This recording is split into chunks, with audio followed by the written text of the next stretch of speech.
En 1999, en Baltimore, Estados Unidos, una adolescente llamada Jae-Min Lee desapareció después de salir de la escuela. Semanas más tarde, la encontraron desvivida en un bosque, y poco después su exnovio fue arrestado. Fin de la historia.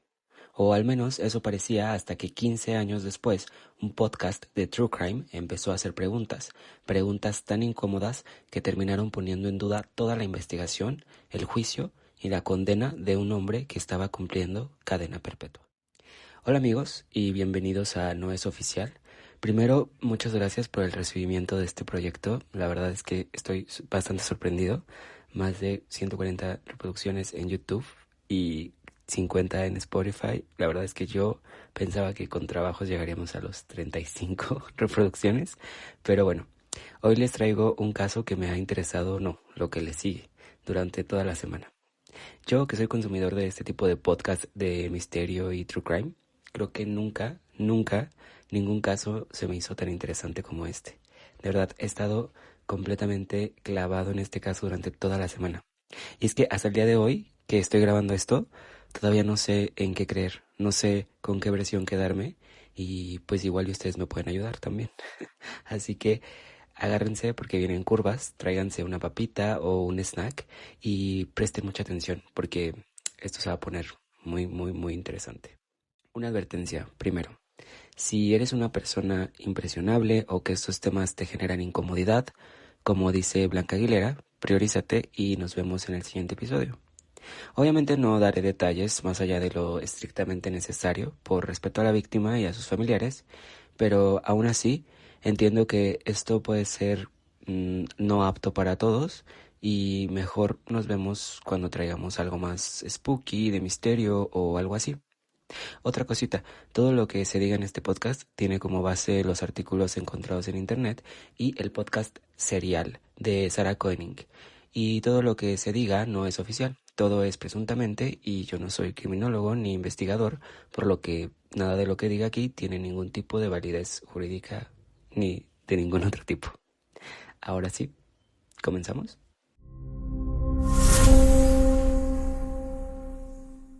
En el año 2014, la periodista Sarah Koenig lanzó Serial, un programa donde analizó el caso de Jae-Min Lee. Toda la primera temporada de ese podcast está dedicada exclusivamente a este caso, episodio por episodio, detalle a detalle. No hay una versión en español del podcast, nunca se tradujo, pero sí que está disponible en YouTube completo, todos los episodios en inglés. Y pues bueno, en este programa, la periodista Sarah Koenig revisó todas las llamadas, entrevistas, declaraciones y pruebas que parecían no encajar del todo con la versión oficial de los hechos. Entrevistó a muchas personas relacionadas con el crimen e hizo recreaciones de los hechos. Lo que comenzó como un podcast de true crime terminó convirtiéndose en un fenómeno que hizo que millones de personas empezaran a preguntarse lo mismo. ¿Y si condenaron a la persona equivocada? Pero antes de llegar a este punto, ¿quién es Jae-Min Lee?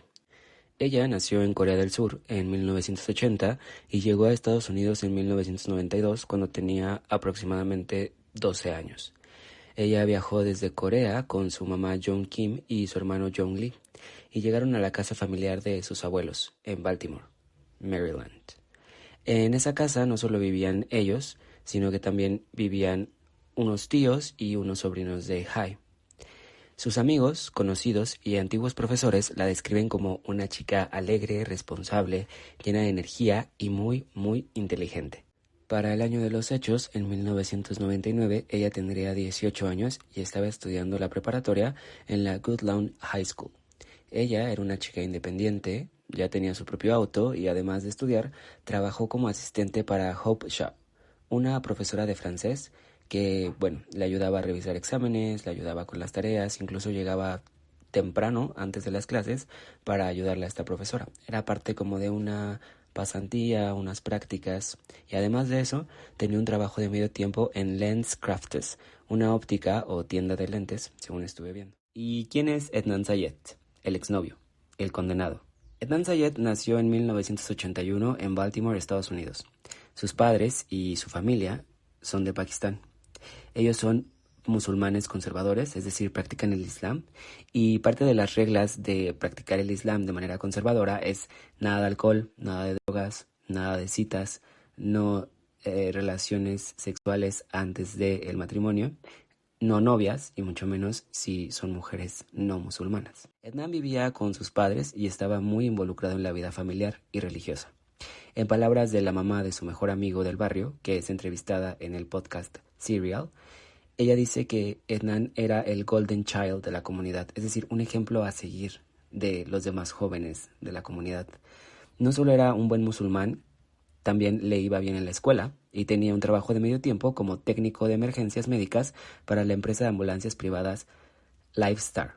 Esto será importante más adelante, guarden este pin. Pero ¿quién era Ednan cuando sus padres no lo veían? Y aún más importante, ¿quién era Ednan cuando nadie lo veía? En la preparatoria, Ednan era el chico más popular, o de los más populares, y esto no era raro ya que los rasgos de su ascendencia del Medio Oriente eran muy favorecedores.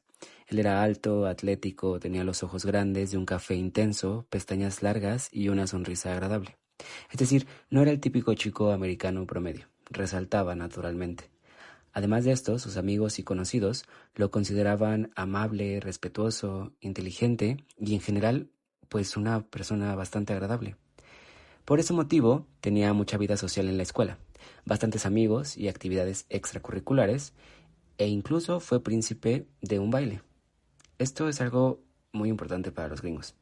Recordemos que eran finales de los 90 en una preparatoria gringa.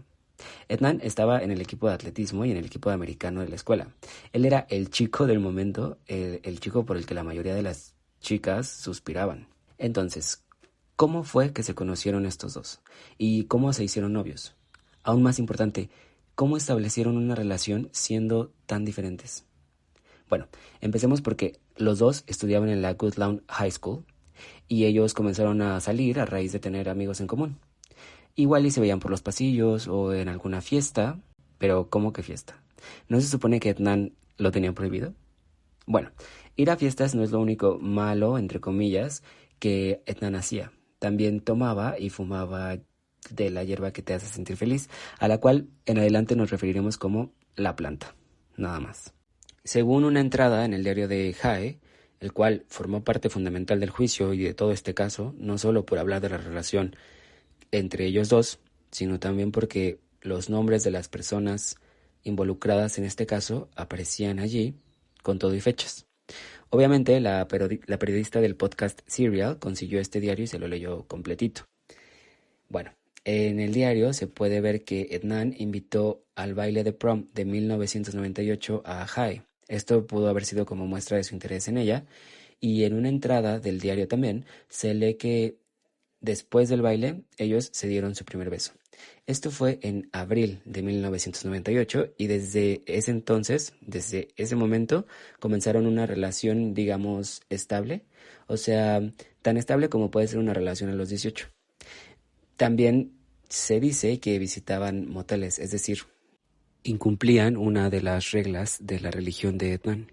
Una de las amigas de Jae dice que todo el tiempo estaban juntos. Bueno, mientras podían, porque los dos estaban muy ocupados.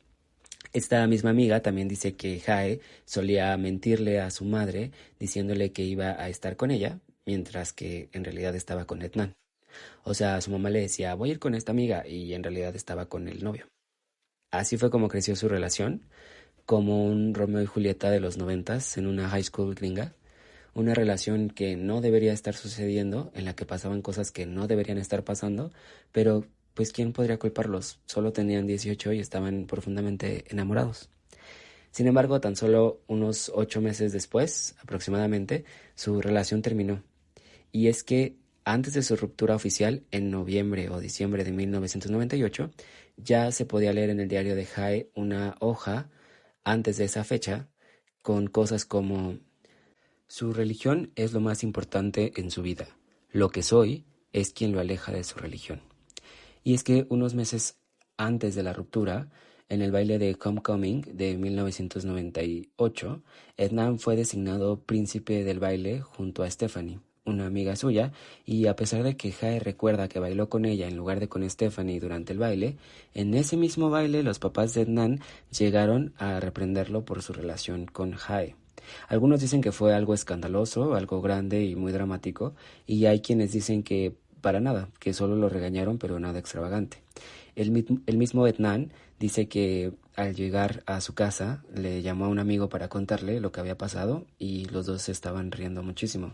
Sin embargo, alejar a Ednan de su religión era lo único que hizo que Jae tomara la decisión de dejarle. En otra entrada de su diario podemos leer: no sé qué me pasa, amo a mi novio, pero cada que cierro los ojos no puedo dejar de pensar en Don. Y había páginas completas del diario con el nombre Don escrito cientos de veces. Y entonces, ¿quién era este chico? Don Klinedienst era un compañero del trabajo de Jae. Él era laboratorista en la óptica o tienda de lentes donde ella trabajaba a medio tiempo. Fue cuestión de tiempo para que este crush por Don hiciera efecto y Jae decidiera terminar su relación con Ednan y comenzar una relación con Don. Durante el juicio contra Ednan, la fiscalía intentó utilizar esta ruptura y el hecho de que Ednan estaba arriesgándolo todo por Jae como uno de los motivos principales para que decidiera desvivirla, supuestamente. Sin embargo, sus amigos y personas que estaban alrededor de Ednan dicen que él, pues obviamente estaba triste por la ruptura, pero que no estaba obsesionado con eso y que poco tiempo después comenzó a salir con otras chicas. La periodista del podcast entrevista a unas de las chicas con las que él salió después de la ruptura y dicen que sí, en efecto, él pues básicamente era un player, o sea, era pues nada, estaba dándole rienda suelta. Entonces, ¿tenía Nan razones suficientes para terminar con la vida de Jae? ¿Su ego realmente había sido afectado lo suficiente como para hacer eso? Porque él sí se enteró de que Jae ya estaba teniendo otro novio, un nuevo novio. Además, al tiempo después de cortar, durante los próximos días, Jae le escribió una carta a Ednan de la que se tiene registro hasta ahora y en la que se puede leer: me estoy enfadando con cómo las cosas están pasando. La gente termina todo el tiempo, la gente sigue con sus vidas. No morirás, no moriré, refiriéndose a que pues nadie se muere de amor, y tal vez no me respetas lo suficiente para aceptar mi decisión.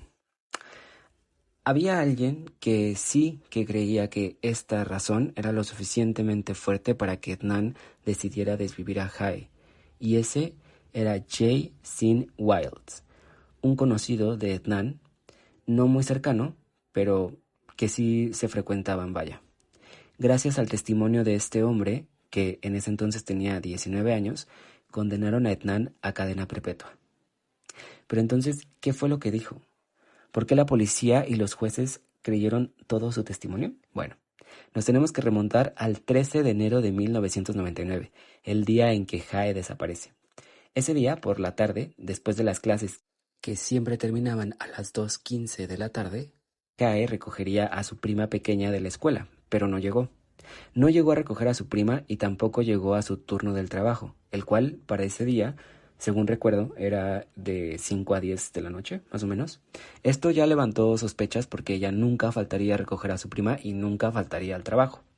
Las horas pasaban y ella no aparecía, así que su familia llamó a la policía alrededor de las 5:15 de la tarde y la policía asignó al detective Scott Adcock al caso. Aquí, para este momento en el que designan a este detective, ya eran las 6 de la tarde. Este detective va inmediatamente a la casa de los Lee. Y bueno, ya una vez ahí, pues empieza a llamar a los amigos y conocidos de una lista que la misma familia de Jae le dio. Llama primero a Aisha Pitnam, la mejor amiga de Jae, y ella le dice que pues tal vez está con Don, con el nuevo novio. Luego llama a Ednan a las 6:24 aproximadamente. Y quédense con esta llamada porque la retomaremos más tarde, es muy importante. Cuando lo llamaron, él estaba con Jay, el que declaró en su contra, y lo culpó directamente del crimen. Entonces, Ednan en esa llamada dijo que conocía a Jae, pero que pues no la había visto desde que terminó las clases ese día. Entonces, él mencionó que originalmente ella iba a llevarlo a algún sitio, o sea, le iba a dar un ride, pero que probablemente se cansó de esperar porque a él le dieron detención y se tuvo que dar un poquito más de tiempo o algo así, y simplemente se fue. Él no le dio importancia porque pues sabía que Jae tenía otras responsabilidades y que no podía esperarlo hasta que él quisiera. Luego, la policía llama al nuevo novio, a Don, quien estaba en su casa. Don pues confirmó que Jae no está con él y que se supone que se verían más tarde esa noche después del trabajo en Lenscrafts. Entonces, el oficial Adcock y otros compañeros realizan patrullajes por las zonas que Jae solía frecuentar y el trayecto entre la escuela Goodlawn y la guardería de su prima. Después contactaron con hospitales locales para ver si una joven con esa descripción había sido ingresada por accidente o emergencia, pero no hubo resultados. Y ese día la policía actuó bajo el protocolo de una persona desaparecida común, sin sospechar inicialmente una desvivisión. El primer reporte de la familia fue a las 5:12, cuando notaron que pues no estaba y no había ido por su prima y tampoco había ido a trabajar. Y siempre recogía a su prima a las 3:15 de la tarde.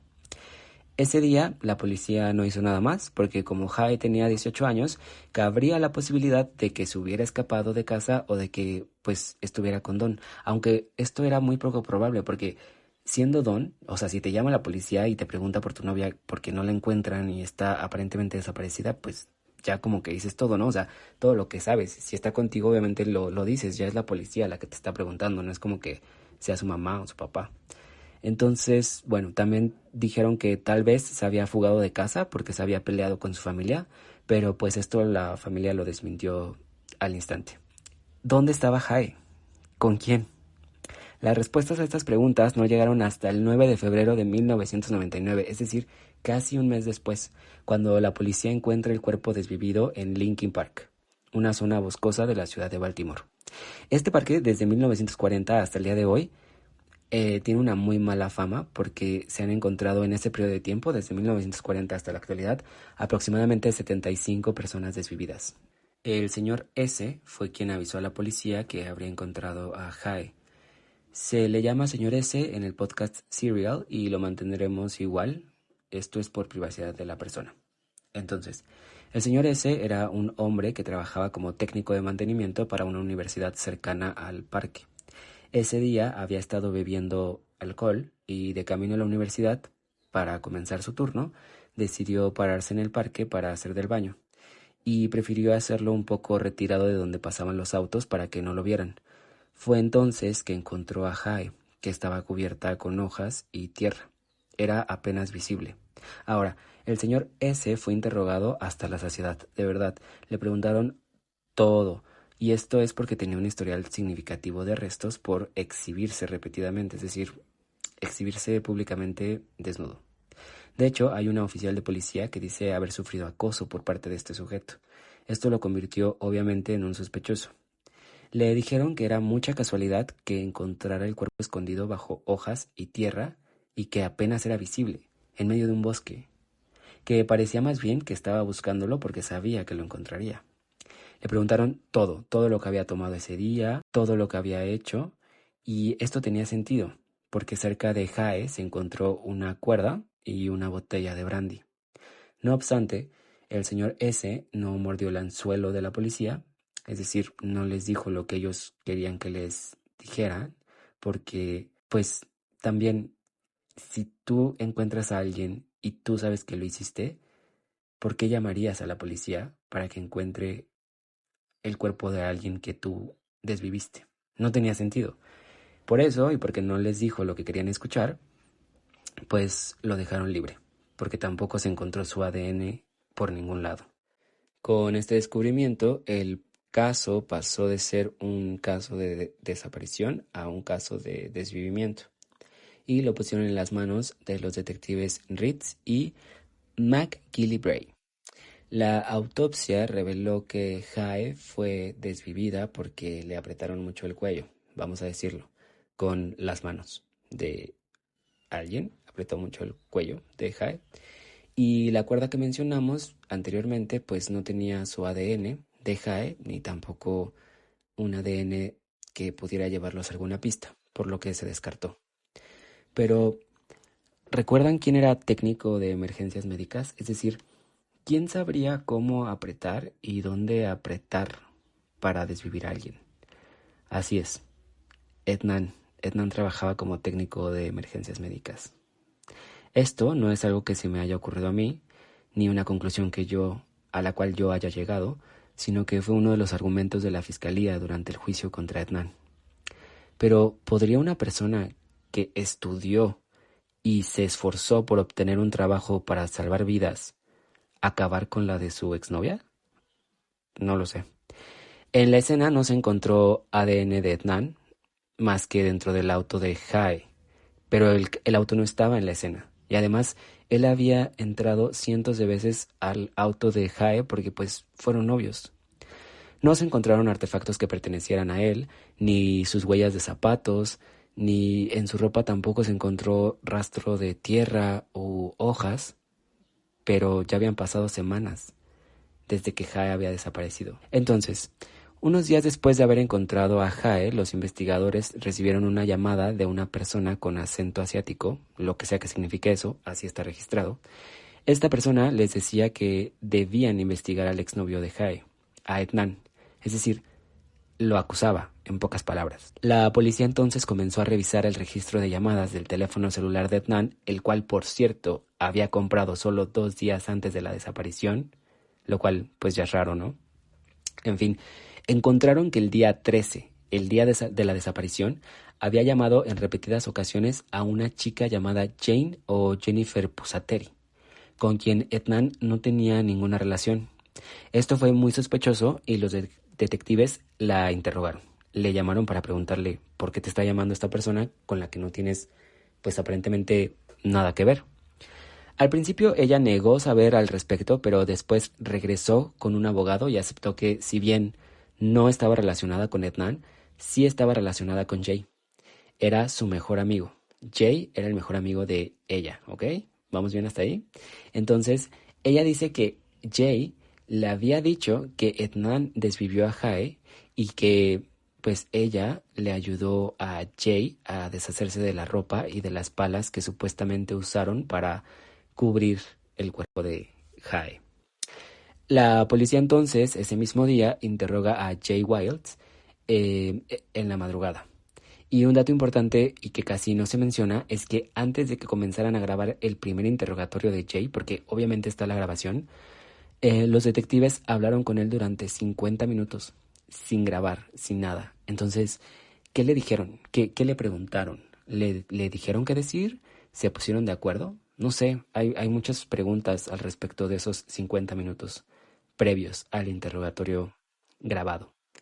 De cualquier forma, esa no fue la única vez que interrogaron a Jay. De hecho, lo interrogaron alrededor de 6 veces, más o menos, y en todas las ocasiones cambiaba los detalles, cambiaba la versión de los hechos. Por ejemplo, los hechos, según el primer interrogatorio grabado de Jay, sucedieron de la siguiente manera.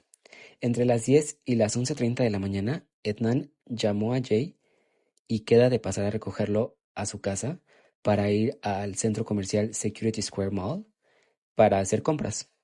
Esto, según Etnan, fue porque ese día era el cumpleaños de Stephanie, la princesa del baile, si recuerdan, la novia de Jay. Sin embargo, Jay no le había comprado ningún regalo de cumpleaños, así que Etnan le dice que va a pasar por él, después le va a prestar su coche y le va a dejar su teléfono para que él vaya a comprar el regalo y más tarde Etnan le llamará para que lo recoja en la escuela después de la práctica de atletismo. Entonces, aquí está ya todo muy raro, porque en el primer interrogatorio, Jay dice que Etnan fue con él al centro comercial, pero según Etnan, él no fue al centro comercial, él le prestó su coche y su teléfono a Jay para que él fuera, porque Etnan ya tenía el regalo para Stephanie. Pero bueno, sigamos. Según Jay, Etnan le dice que va a desvivir a Jae porque ella le había roto el corazón. Ednan entonces le deja su coche, le deja su teléfono y le dice que espere su llamada cuando el crimen esté hecho. O sea, Ednan dice que le dio el coche y el teléfono para que fuera a comprarle un regalo y que él le llamaría cuando estuviera listo después de la práctica de atletismo para que lo recogiera en la prepa. Sin embargo, Jay dice que en realidad Ednan le dijo que iba a desvivir a Jae porque le había roto el corazón y entonces le dejó su coche y su teléfono para que esperara su llamada cuando él hubiese terminado de desvivir a Jae. Entonces, después de esto, a la 1:15 p.m., según Jay, Ednan deja a Jay en casa de su amigo Jeff y regresa a la preparatoria Woodlawn para sus clases de la tarde. Supuestamente, primero Jay dice que a las 3:40 recibe la llamada de Ednan en su teléfono. En el juicio, esto se cambió de hora. Se dijo que no fue a las 3:40, sino que fue a las 2:36. Pero al menos en el primer interrogatorio, Jay dice que fue a las 3:40 cuando Ednan le llamó y le dijo, esto ya pasó, esta B-word, que no lo voy a decir, pero bueno, esta persona está desvivida. Entonces, ¿cómo fue el encuentro? Jay dice que encontró a Ednan en la calle Edmondson Avenue, frente a una gasolinera o, sí, como frente a unos comercios. Y Ednan supuestamente abrió el maletero del coche de Jae y le muestra el cuerpo a Jay.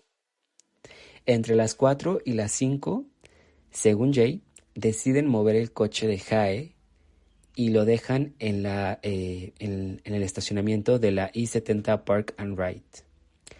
Jay dice que después de esto, Ednan lo obligó a ir a comprar planta y fumar por ahí para pasar el tiempo.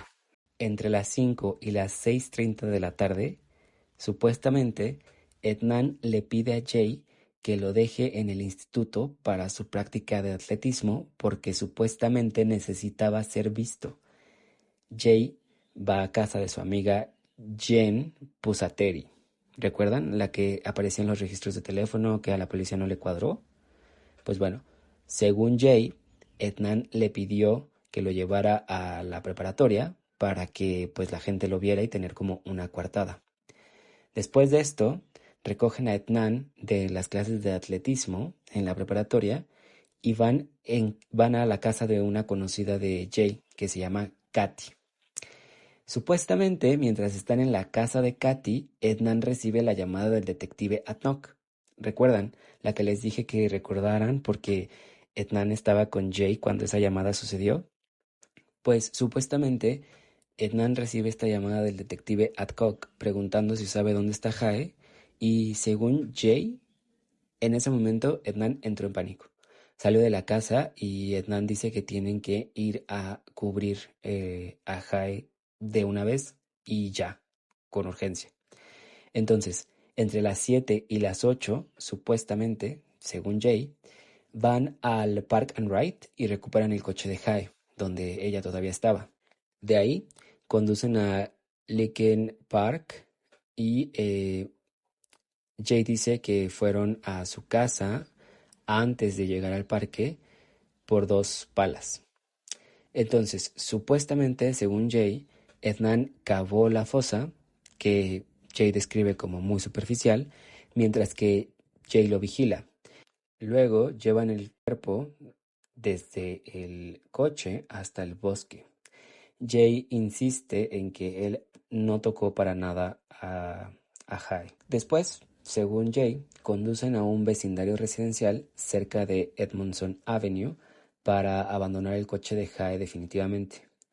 Ednan, supuestamente, tiró las palas que usaron en un contenedor de basura que estaba detrás de un centro comercial. Después, según Jay, entre las 8 y las 9 de la noche, Ednan deja a Jay en casa de Jen y Jay le cuenta a Jen todo lo que pasó y le pide que lo lleve de vuelta al contenedor de basura donde estaban las palas para limpiar sus huellas, por si acaso. Jay admitió haber ayudado a Ednan a cubrir el cuerpo en Lincoln Park y llevó a los detectives directamente al lugar donde estaba abandonado el coche de Jae, el cual la policía no había podido encontrar en 6 semanas. Esto fue suficiente para condenar a Ednan, de 17 años, a cadena perpetua. Esto y unos registros telefónicos. Pero ya para el segundo interrogatorio podemos escuchar que Jay dice. The conversation was what? Um, that bitch is dead. Come and get me. I'm at Best Buy. Jay drives to Best Buy and sees Adnan in the parking lot.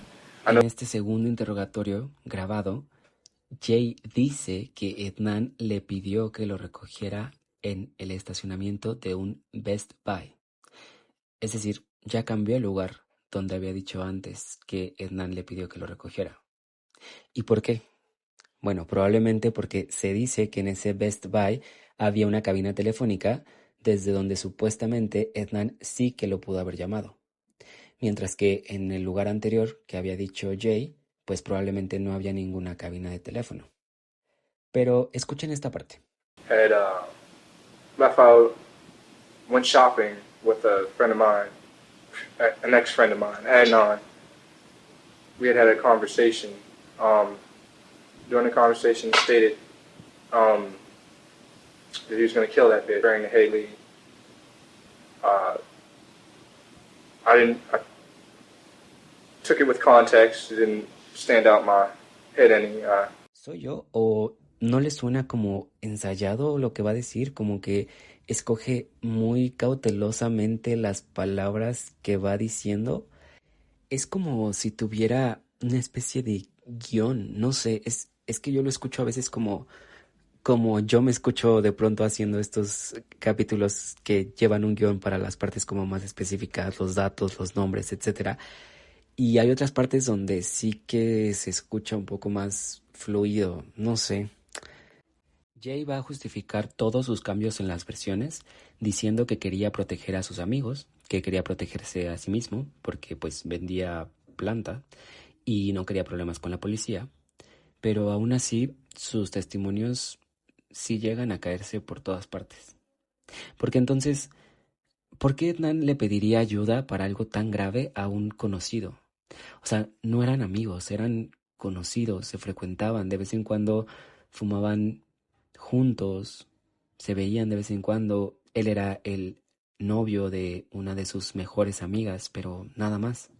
¿Por qué le iba a contar todo lo que iba a hacer antes de hacerlo? Es decir, ¿por qué iría por él a su casa a las 10:30 de la mañana, como vimos en su primer interrogatorio?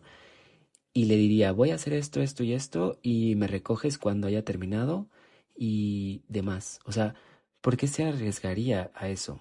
¿Por qué él creería que Jay no iba a ir a decirle a la policía o a decirle a la misma Jae?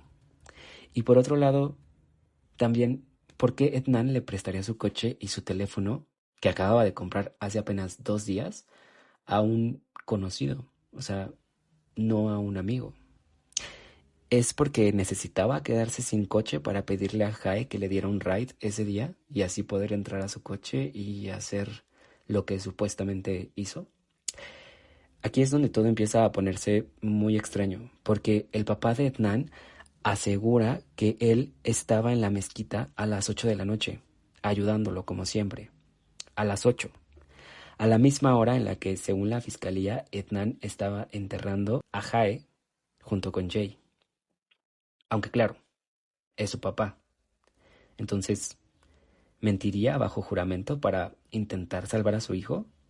Y algo más, la fiscalía sostiene que Jae murió alrededor de las 2:36 de la tarde, basándose en un registro de una llamada que se recibió al teléfono de Ednan, el teléfono que tenía Jay en ese momento.